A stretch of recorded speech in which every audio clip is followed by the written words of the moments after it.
एक राष्ट्र की सुदृढ़ता उसके नागरिकों की प्रगति या समृद्धि पर नहीं, बल्कि उनकी सकारात्मक मानसिकता यानी हृदय में विद्यमान परस्पर एकता और अखंडता की भावना पर निर्भर करती है।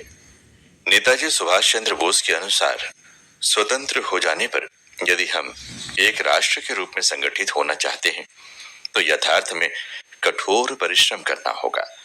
राष्ट्रीय एकता और संगठन को विकसित करने के लिए अनेक बातों की आवश्यकता है, जैसे सामान्य भाषा, वेशभूषा, व्यवहार इत्यादि।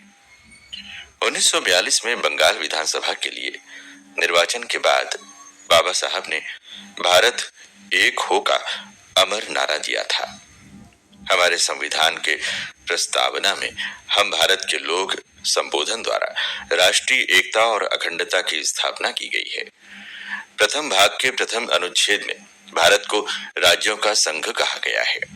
भाग 4 में अनुच्छेद 13 से 36 तक प्रत्येक नागरिक को बिना किसी आधार पर भेदभाव अथवा पक्षपात के समान रूप में मौलिक अधिकार प्रदान किए गए हैं। 42वें संविधान संशोधन अधिनियम 1976 द्वारा संविधान की प्रस्तावना में अखंडता शब्द भी सम्मिलित किया गया। स्वतंत्रता से आज तक भाषावाद, जातिवाद आदि नकारात्मक प्रवृत्तियां राष्ट्र की एकता और अखंडता के समक्ष चुनौती स्वरूप विद्यमान है। आतंकवाद जैसी समस्याएं हमारे दृढ़ इच्छा शक्ति का अभाव, निष्ठापूर्ण दायित्वों और कर्तव्यों का अनुपालन न किए जाने का स्पष्ट द्योतक है। परिवार राष्ट्र रूपी भवन का आधार तल है, इसलिए राष्ट्रीय एकता और अखंडता से पूर्व सर्वप्रथम हमें पारिवारिक एकता, अखंडता के लिए सार्थक प्रयास करने होंगे। शासन और प्रशासन से अपेक्षा से पहले स्वयं द्वारा इसके लिए कार्य किए जाने की आवश्यकता है।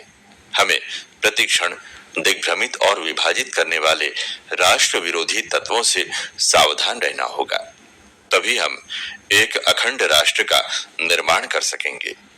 महान आचार्य कौटिल्य प्रथम व्यक्ति थे जिन्होंने न केवल अखंड भारत का स्वप्न देखा, बल्कि उसे कार्य रूप में परिणित करके व्यवहारिक रूप प्रदान किया।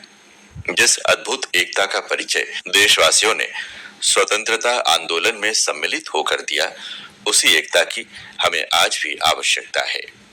लाला लाजपत राय की राष्ट्रीय एकता की धारणा केवल हिंदू मुस्लिम एकता तक ही सीमित नहीं थी। वे इसके साथ साथ सिख, ईसाई, बौद्ध, जैन, पारसी आदि सभी धर्म और संप्रदाय के लोगों को एकता के सूत्र में पिरोना चाहते थे। उनकी कल्पना का भारत न तो हिंदू राष्ट्र था और न मुस्लिम, न ईसाई या सिख राष्ट्र। यही हमारा प्रथम धर्म और कर्म है कि हम अमर शहीदों, राष्ट्रभक्तों के सपनों को साकार करने में अपना योगदान दें और देश को सशक्त और समृद्ध बनाएं।